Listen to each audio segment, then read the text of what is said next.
This is the first formal meeting of the Joint Select Committee on the Solvency of Multi-Employer Pension Plans. It's a very important committee. Before we get into the meat of this area, we first need to establish the rules and operating procedures of the committee. As co-chair, I also think we should take the time to hear from the individual members of the committee. And in my more than 41 years of experience here in the Senate, I have learned that the best way to tackle complicated issues like this is to start by truly listening to the concerns of each of the members, and in turn for us to be honest and upfront about our hopes and expectations. This committee confronts an enormous and difficult task.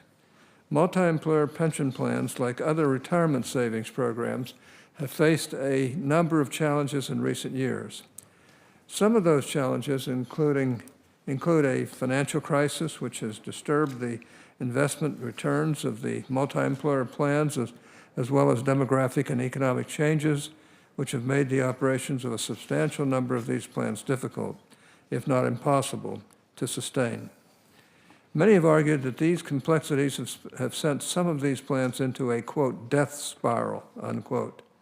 As it stands, numerous plan participants and the broader viability of these plans face challenges. What's more, the Pension Benefit Guaranty Corporation stands near the precipice of insolvency. Congress has not been sitting idly by on these issues.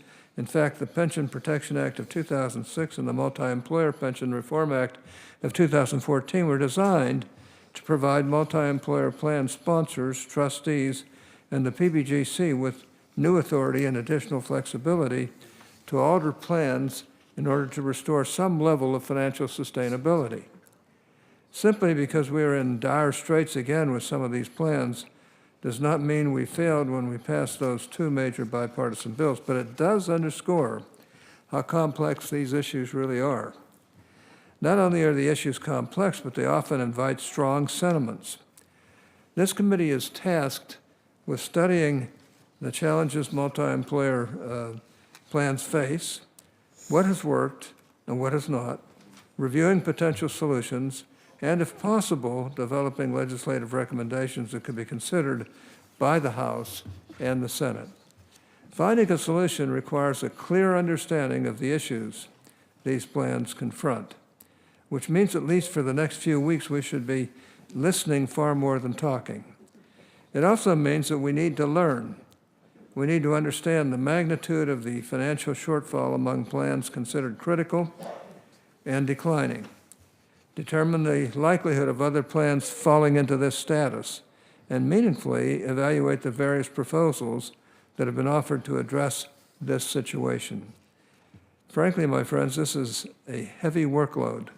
We're going to have to hear from all sides on these issues. During my lengthy experience in Congress and in developing bipartisan solutions to problems, I have learned that the best path to take involves mutual respect and an open consideration of all views, even views that you do not agree with.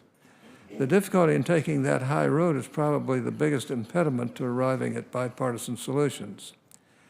Now, more than ever, it seems too easy to turn our deliberations into partisan arguments and political posturing.